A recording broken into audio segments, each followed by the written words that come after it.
My name's Jeff, you're watching Rolling the Score, and today we're going to learn how to play Sky Team. Sky Team is a two-player cooperative board game in which you and your partner are going to attempt to land a plane at one of the many airports around the world. So let's go ahead and get started with setup. Now for today's teaching of this game, we're going to go with the kind of the very first playthrough that you're going to find outlined in the landing procedure instruction booklet. There is a second book right in the game that's called Flight Log, and this is what you're going to use once you're past that first game. This gives you a whole bunch of more scenarios, a whole bunch more airports, and a lot more modules that you're going to use to play this game. But for now, for your very first playthrough, go ahead and grab the landing procedure. This is going to walk you through your normal setup and rules for your very first game. Now, we'll actually go ahead and do that now, so you don't actually have to grab this. Let's go ahead and talk through what you need to do to set up the game. The first thing you're going to want to do is actually put together all the components, which is kind of fun. Once you do that, then you can see right here how you want to set up for your very first game. So you're going to take this big rectangular board. This is going to go between you and your partner. You're going to take the airplane disc, go ahead and throw this right here so that it's perfectly horizontal, so the arrow's pointing straight up. Then you're going to want to take these little button covers. There's quite a few of them. Go ahead and throw these on top of every green light you see on the board. There's 1, 2, 3, 4, 5, 6, 7, 8, 9, 10 that you're going to be placing to get started for this game. You also have 3 wooden tokens of different colors, and you're going to place these on the board according to the dot that you see. So this blue piece will go on the blue dot, the orange piece will go on the orange dot, and the red piece will go on the red dot. All right, now let's talk about the approach track for a moment. We mentioned that we're playing the opening scenario from the landing procedure, which means we're landing in Montreal Trudeau, YUL. And when you place this card right here in the top, we're going to put the clouds in the active window. You'll also notice that there are plane icons in each one of these boxes, and you're going to want to put plane tokens in each box according to how many are shown on the tracker. Next to the approach track, we have the altitude track. We're going to go ahead and place this so that the green and yellow side is face up, and the 6,000 altitude is in the active window. And at this point, if you see any dice icon, we're going to go ahead and put one of these dice tokens on each of those. Now, if at any point one of these tokens ends up in the active window, you're going to earn it, and you can actually use it in the future if you want to. So go ahead right now, take the first one that was in the active window and place it right here so that you can use it once the game starts. You'll also have 3 coffee tokens. Go ahead and place those next to the bottom left corner of the game board. Now, once each player grabs their screen and their 4 colored dice, you're ready to start playing. Now, before we get into the gameplay for this game, I do want to pause and just take a quick moment to emphasize that this is a limited communication game. There's 2 phases that I want to call out. One phase is between rounds before you roll the dice. During that phase, you can communicate pretty openly. You can't call out specific dice. You can't say if you roll a 6, put it here, or if you roll a really big number, put it here. Instead, you can talk about strategy. We need to focus on the approach track and making radio calls, or we really need to focus on slowing the plane down in this round. Those kind of conversations can happen, but you can't go into specific dice values or what to do if you roll a certain number. Keep your strategy a little bit more generic than that. Once you roll the dice and enter the next phase of the game, which is the actual dice placement phase, then communication has to be very limited to the point where you're only discussing potential rule questions that might come up between the two of you as far as what you can or can't do from a rule perspective. Strategy has to stop at this point. All right, without further ado, let's get into the actual gameplay of Sky Team. So to start the round, each player is going to take their 4 dice and you're going to roll them behind your screen so the other player cannot see which values you rolled. Next, you're going to look at the altitude track and you're going to see which direction the arrow is pointing. In this case, it's pointing to the blue player. So the blue player is going to start the round by taking one of their dice and placing it on the board. There's 2 main things that you're going to want to keep in mind when it comes to dice placement on the board. Number 1 is you can only place dice in a square that matches the color of your die. And then secondly, by the end of the round, there are 2 locations that each player are going to have to fill because it's mandatory. And if they don't fill each of those by the end of the round, then you automatically lose the game completely. Now let's actually talk about what happens as you place your dice on the board. And we're going to start by talking about those scary mandatory spots that we must place dice in every single round. The first mandatory spots that we'll talk about is the axis. Now, let's just say since the blue player is going first, they place a die with a 4 value in their axis spot, and then their partner goes ahead and plays a 5 in their axis spot. As soon as the second die is placed in these two spots, you're going to compare the two values, and that's going to determine how the plane tilts. Because the orange die is higher by 1 value, we're going to tilt the plane 1 spot in that direction. If you ever tilt the plane to the point where you reach a red X, you automatically lose the game completely, regardless of what round that occurs in. So try not to tilt the plane too much. So just as a reminder, as soon as both axis spots have a die in them, you immediately compare the two values and then tilt the plane accordingly. If they're the same value, you don't adjust at all. The next two mandatory spots we're going to talk about are the engines. So let's go ahead and say that the blue player places a 3 and the orange player places a 5. Similar to the axis, you don't do anything until both dice are placed in the engines. Once this happens, you add the two dice together, and then you look on this track here where it lies. In this particular example, we have 8 when we combine our 3 and 5. And the 8 value is in the middle of these two trackers, which means we are going to move the plane forward 1 spot on the approach track immediately. And in this case, that means we're going to take this and we're going to move it forward 1. Now, if our two dice combined to be on the left of the blue marker, then we would not move at all on the approach track for the round. On the flip side, if our two dice were higher than the orange marker, then we would actually move 2 spaces on the approach track. Now let's talk about the non-mandatory spots that you can place dice every single round. We'll start at the top. You'll notice that the pilot, or the blue player, has 1 radio spot, while the co-pilot has 2 radio spots. That means in any given round, the co-pilot could actually take this action twice because they have 2 spots for it.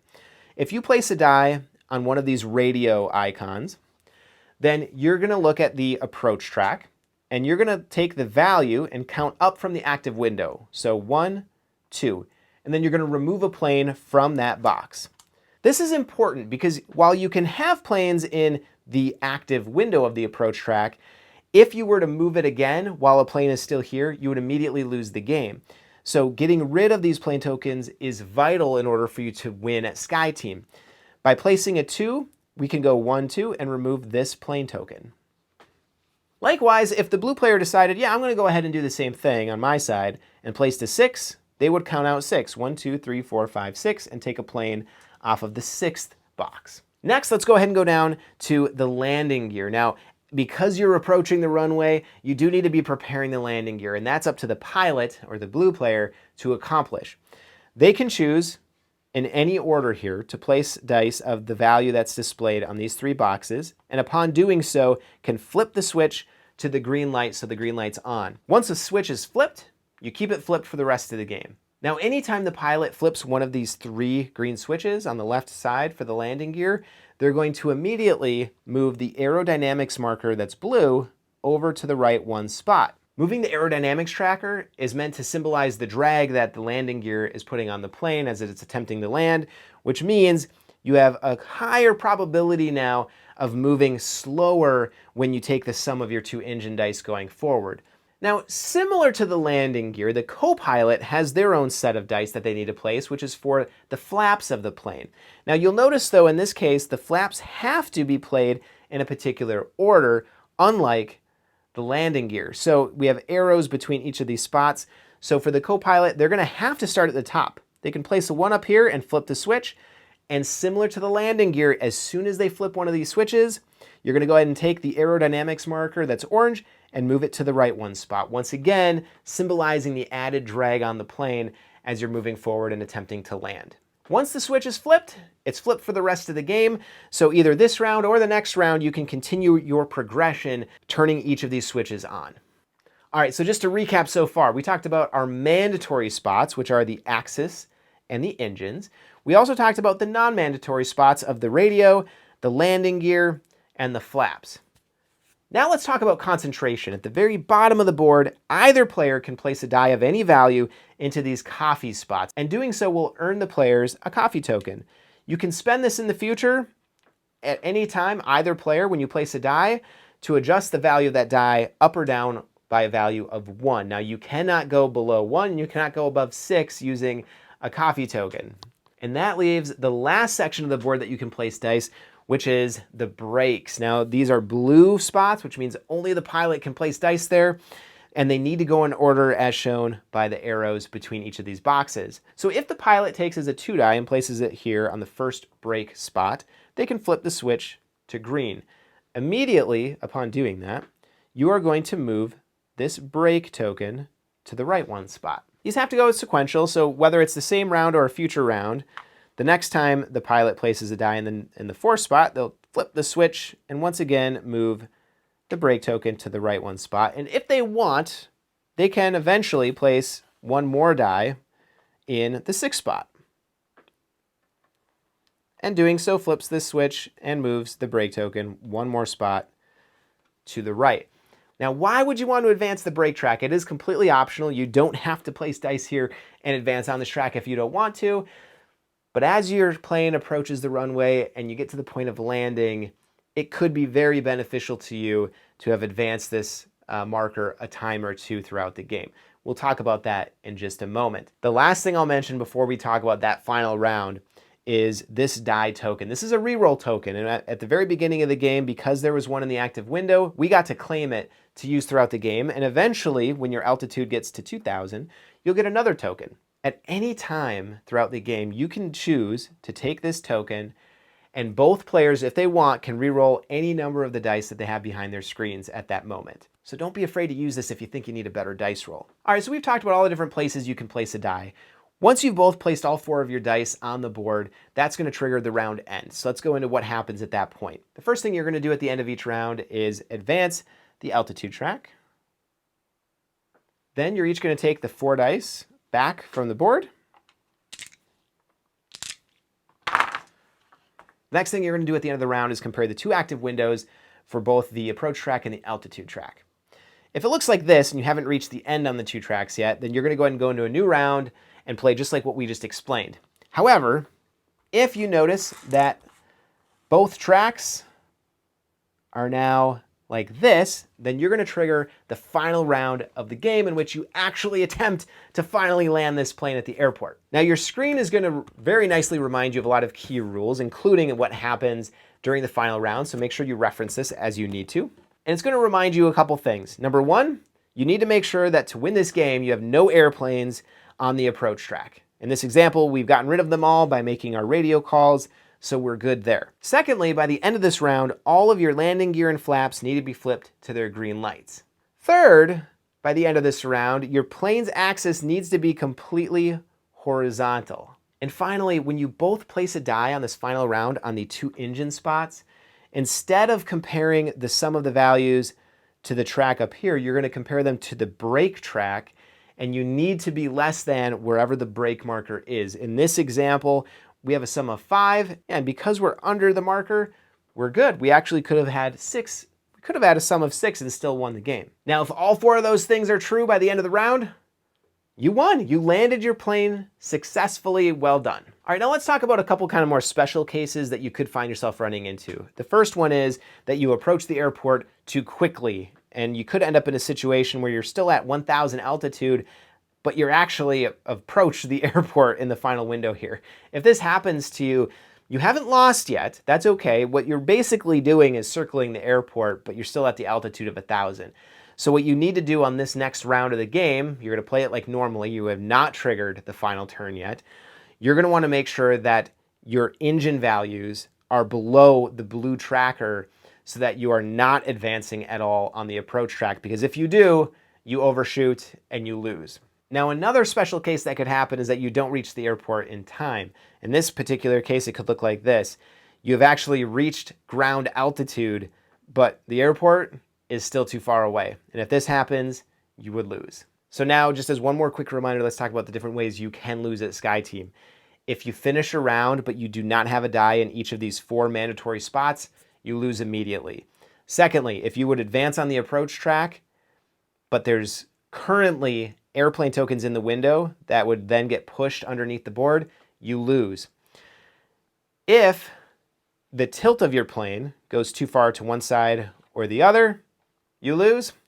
And if you were to reach the ground but you're still not at the airport, you also lose.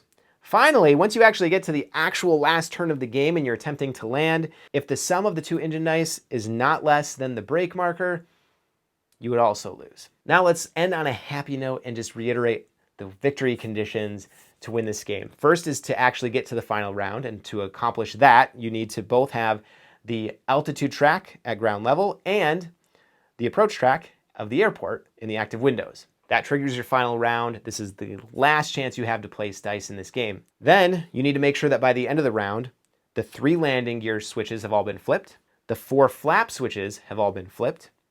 The tilt, after placing both dice, is right where it needs to be horizontal. And the sum of the 2 engine dice is less than the break marker. If all of those things are true by the time all the dice are placed, you win the game. And that is how you play Sky Team. Thank you for watching, and best of luck on your next flight.